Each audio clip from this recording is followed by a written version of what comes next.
ماشاءاللہ خوبصورت, اور میسج بھی آبویسلی بہت خوبصورت کہ نیت کا اخلاص جو ہے وہ سب سے زیادہ ضروری ہے. آپ بھی اسی کی تکرار فرما رہے تھے حضرت. اور اب جو ایک اور موضوع آیا ہے وہ ہے کہ تم بہترین امت ہو جو برائی کا سے روکتی ہے اور بھلائی کا اچھائی کا حکم دیتی ہے. اب ایک طرف تو ہمیں پوشیدگی کا بھی یہ کیا معاملہ ہے, یہ اچھا یہ امر بالمعروف و نہی عن المنکر کا کیا طریقہ کار ہونا چاہیے؟ بہت سارے لوگ دوسروں کے اوپر یہی فتوے لگا کے سمجھتے ہیں انہوں نے امر بالمعروف و نہی عن المنکر کا کام کیا. جی اس میں ایک تو پہلی بات یہ یاد رکھیں کہ یہ آیہ کریمہ بہت جامع ہے. یہ آیت اس حوالے سے حضور کی امت کا ایک شرف بھی بیان کیا گیا. تم بہترین امت ہو, بہترین امت ہو, خیر الامم کا تاج اس امت کے ساتھ سجا. اور اس میں وجہ ہم نہیں ہے, وہ نسبت ہے جو ہمیں ہمارے آقا سے من النبی سے. ایک بات. دوسرا پھر یہ بھی کہا گیا کہ اخرجت للناس, کہ تم اپنے لیے سمجھو بنائے ہی نہیں گئے, تم تو دوسرے لوگوں کے نفع کے لیے پیدا کیے گئے. تو وہ اگلی بات جو ہے جو آپ کہہ رہی تھی کہ ایک طرف چھپانے کا حکم اور دوسری طرف امر بالمعروف اور نہی عن المنکر کا حکم ہے, تو اس لفظ میں اس بات کو ڈیفائن کر دیا گیا. اچھا یعنی جب یہ کہا گیا کہ تم دوسروں کے لیے بنائے گئے تو اس کا مطلب یہ ہے کہ دوسروں کا بھلا سوچو, ان کی بھلائی سوچو, ہر لمحہ اسی تگ و دو میں رہو کہ دوسرے انسان کو یا دوسرے مسلمان کو تم کس طرح نقصان سے بچا سکتے, اور جو یہ سوچیں کہ دوسرے کو کیسے نقصان پہنچا سکتے ہیں, پھر وہ تو اس کا مصداق ہی نہیں ہے. وہ تو یوں سمجھ لیں کہ بار بار جو آقا علیہ السلام نے فرمایا فلیس منا فلیس منا, بہت ساری چیزوں کی فہرست گنوا کے فرمایا ایسے بندے کا ہمارے ساتھ کوئی تعلق نہیں. وہ پھر نام کا مسلمان ہو سکتا ہے. حضور صلی اللہ تعالیٰ علیہ وآلہ وسلم کا جو سچا امتی ہے کہلوانے کا حقدار نہیں, اور روز محشر وہ شرمندگی خود تو اٹھائے گا. آقا علیہ السلام نے فرمایا ایسے لوگوں کی وجہ سے پتہ نہیں کس کس کو شرمندہ ہونا پڑے گا. اب جو بات میں عرض کر رہا ہوں کہ تم لوگوں کے نفع کے لیے, اب سب سے بڑا لوگوں کا نفع یہ ہے کہ انہیں جہنم سے بچایا جائے, اور اس کا طریقہ جہنم سے بچانے کا آگے بیان کر دیا گیا. امر بالمعروف اور نہی عن المنکر, کہ تم نیکی کا حکم دو اور برائی سے منع کرو. اب نیکی کا حکم دینے کا مطلب یا برائی سے منع کرنے کا مطلب یہ نہیں ہے کہ آپ نے ڈنڈورا پیٹنا ہے, یہ نہیں ہے کسی کو ایکسپوز کرنا ہے. اس سے مجھے یاد ہے جناب وہ واقعہ حضرت عمر رضی اللہ تعالیٰ عنہ گشت فرمایا کرتے تھے. ایک دن ایک گھر میں گئے, دیکھا شراب کی بوتلیں پڑی ہوئی ہیں, خاموشی سے نکل آئے, اس کے بارے میں کوئی بات نہیں کی. وہ اگلے دن ڈرتے ڈرتے مسجد میں حاضر ہوا تو اس نے کہا آپ نے جناب ذکر ہی نہیں کیا. انہوں نے کہا مطلب تنبیہ کرنا تھا, تمہارا وہ ہو گئی اشتہار نہیں کرنا. ہاں جی, اور ایسے بے شمار واقعات اصحاب رسول کی زندگی میں, اولیاء اکرام کی زندگی میں جتنے بھی مصلحین رہے ہیں. تو اب اس کا مطلب یہ ہے کہ جب تمہارے سامنے آئے تو تم اس کو, اگر وہ اکیلا ہے پرسنل ہے تو اس کو پرسنل اشارہ کرو اور اس کو سمجھاؤ, اور یہ نہیں کہ اس کی بات دوسری جگہ جا کر کرو. اور امر بالمعروف اور نہی عن المنکر کا جو فریضہ ہے یہ امت کے ہر فرد کے اوپر عائد ہوتا ہے, یہ یاد رکھیں. اس کے لیے یہ نہیں ہے کہ محراب و منبر کا الگ تقاضا, حکمرانوں کی الگ ڈیوٹی ہے. نبی رحمت صلی اللہ تعالیٰ علیہ وآلہ وسلم نے فرمایا من رآ منکم منکرا فلیغیرہ بیدہ وان لم یستطع فبلسانہ وان لم یستطع فبقلبہ وذلک اضعف الایمان, کہ جو تم میں سے برائی کو دیکھے تو وہ اس کو روکے. اب وہ اپنا تعین کرے کہ وہ کس کیٹیگری کے اندر فال کرتا ہے. اگر اس کے پاس قوت نافذہ ہے, وہ ایڈمنسٹریشن کے اندر ہے, تو پھر تو وہ اس کو اپنے ہاتھ سے روکے, اور اگر اس کے پاس قلم کی, محراب کی, منبر کی طاقت ہے تو زبان سے روکے, اور اگر یہ بھی نہیں کر سکتا تو کم از کم برائی کو دل میں تو برا جانے. لیکن یہ ایمان کا کمزور ترین درجہ ہے. اب بدقسمتی ہمارے معاشرے کی اس وقت یہ ہے, ایک المیہ وہ ہے جس کی طرف اشارہ آپ نے کیا کہ ہم تو لوگوں کو جو ہے وہ ایکسپوز کر کے لوگوں کی باتیں دوسروں کے سامنے پھیلا کے اپنے خواہش نفس کی تسکین کر رہے ہوتے ہیں, ان کی عزت کا اشتہار بنا کے جنازہ نکال رہے ہوتے ہیں, اور اس کو ہم جو ہے بڑے فخر سے ذکر کر رہے ہوتے ہیں. ان کی عدم موجودگی میں سامنے ہمیں جسارت جرأت نہیں ہوتی بات کرنے کی, دور جا کے ہم باتیں کر رہے ہوتے ہیں. ایک ہی ہے. دوسرا المیہ یہ بھی آ گیا, یہ ایک دوسرا پہلو ہے کہ ہم نے برائی کو برائی سمجھنا ہی چھوڑ دیا, اور کسی کو برائی کرتا ہوا دیکھے تو اسے منع کرنا چھوڑ دیا. ہم کہتے ہیں پرسنل لائف ہے. اچھا حضرت, آگے قرآن میں یہ حکم ہے, لیکن یہ بھی ہے کہ وہ جب جاہلوں کے پاس سے گزرتے ہیں تو السلام علیکم کہہ کے گزر جاتے ہیں, ان کی بات کا جواب نہیں دیتے. جی جی, ایک حکم یہ ہے کہ آپ امر بالمعروف نہی عن المنکر کریں، ایک یہ ہے کہ اعراض برتیں. وہ جو لوگ ہیں نا جی عارض عن الجاہلین یا اذا خاطبهم الجاہلون قالوا سلام، سلام علیکم. وہ ان لوگوں کے لیے ہے نبی رحمت صلی اللہ تعالیٰ علیہ وآلہ وسلم کو جو ایذا پہنچاتے تھے، جو آپ کے پیچھے اوباش لڑکے لگا دیتے تھے، پتھر مارتے تھے، اور جن کو اس کے باوجود آپ اتنے حریص تھے کہ آپ انہیں چھوڑتے نہیں تھے، دعوت دیتے تھے آپ، پھر آپ انہیں تبلیغ کرتے، پھر ان کی اصلاح کی کوشش کرتے. اب جب ان کی تکلیف کی وجہ سے کسی وقت آقا علیہ الصلوۃ والسلام پر کیفیت طاری ہوتی تھی نا، تو اس وقت یہ حکم ہوا. لیکن یہ ایمان والوں کے لیے بھی کہ وہ ایمان والے جب گزرتے ہیں جاہلوں کی جماعت کے پاس سے تو ان کی ہنسی مذاق پہ کہتے ہیں سلام یہی میں نے آیت پر اذا خاطبهم الجاہلون قالوا سلاما، وہ سلام کر کے گزر جاتے ہیں. اس کا یہ مطلب نہیں ہے کہ کوئی برائی کر رہا ہو تو آپ سلام کر کے گزر جائیں، یہ ہرگز مطلب نہیں. اس کا وہی مطلب ہے کہ جو ہٹ دھرم ہو، جو مانے نہ، جو آپ کی عزت کے در پہ ہو، آپ کی پگڑیاں اچھالنے لگے، تو اس کا طریقہ یہ ہے وہاں سے عزت بچا کے نکل جاؤ. اور یہ تو ہے نا طریقہ، یہ ٹھیک ہے. لیکن میں یہ کہہ رہا ہوں کہ جب آپ یہ کہنا شروع کر دیں کہ جی یہ اس کا پرسنل میٹر ہے، انڈیویجول لائف ہے، تو اس کا مطلب یہ معاشرہ جنگل کا قانون بن جائے گا. ہر ایک کو اپنا رول پلے کرنا ہوگا جہاں تک اس کا دائرہ کار ہے. اب آپ اپنے بچوں کو بھی نہ تربیت کریں کہ جی وہ ناراض نہ ہو جائیں. شوہر بیوی کو نہ کہے کہ کہیں وہ مجھے کھانا نہ بنا کے دے، اور بیوی جو ہے وہ شوہر کو نہ کہے کہ کہیں یہ ناراض نہ ہو جائے. تو اگر بیوی کا حق یہ ہے کہ وہ پوچھے کہ تیری سیلری تو اتنی ہے، انکم اتنی ہے، یہ ایکسٹرا کہاں سے لا رہا ہے، یہ پوچھے نا اسے کہے.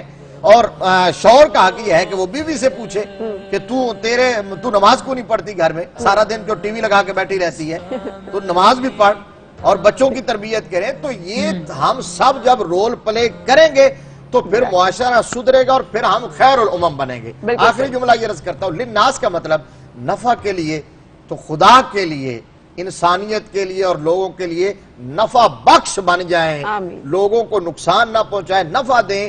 کیونکہ آقا علیہ الصلوۃ والسلام نے فرمایا کہ یہ لوگ اللہ کا کنوہ قبیلہ ہے، اور اللہ کو وہ بندہ بڑا پسند ہے جو اس کے کنبے اور قبیلے کے لیے نفع کا سامان مہیا کرتا ہے.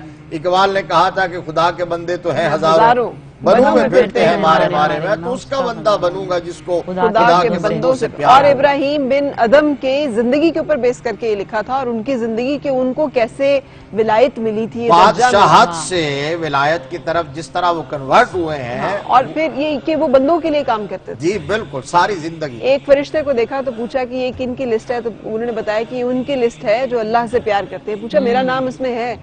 کہا اس میں نہیں ہے آپ کا نام. اگلے دن آئے تو پوچھا کہ یہ کن کی لسٹ ہے؟ کہا یہ وہ جن سے رب پیار کرتا ہے. پوچھا میرا نام اس میں ہے؟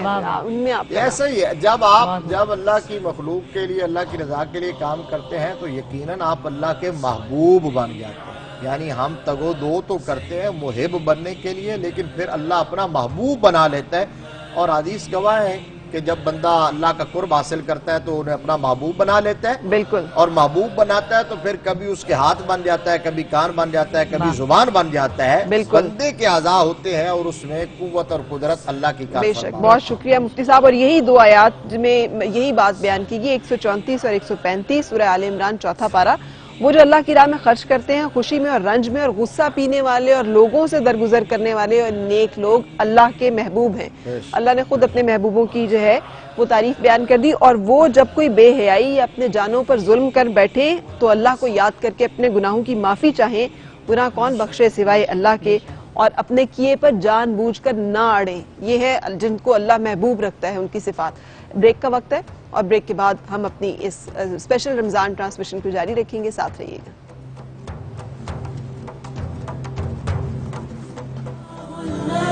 رمضان کریم رمضان کریم صدق اللہ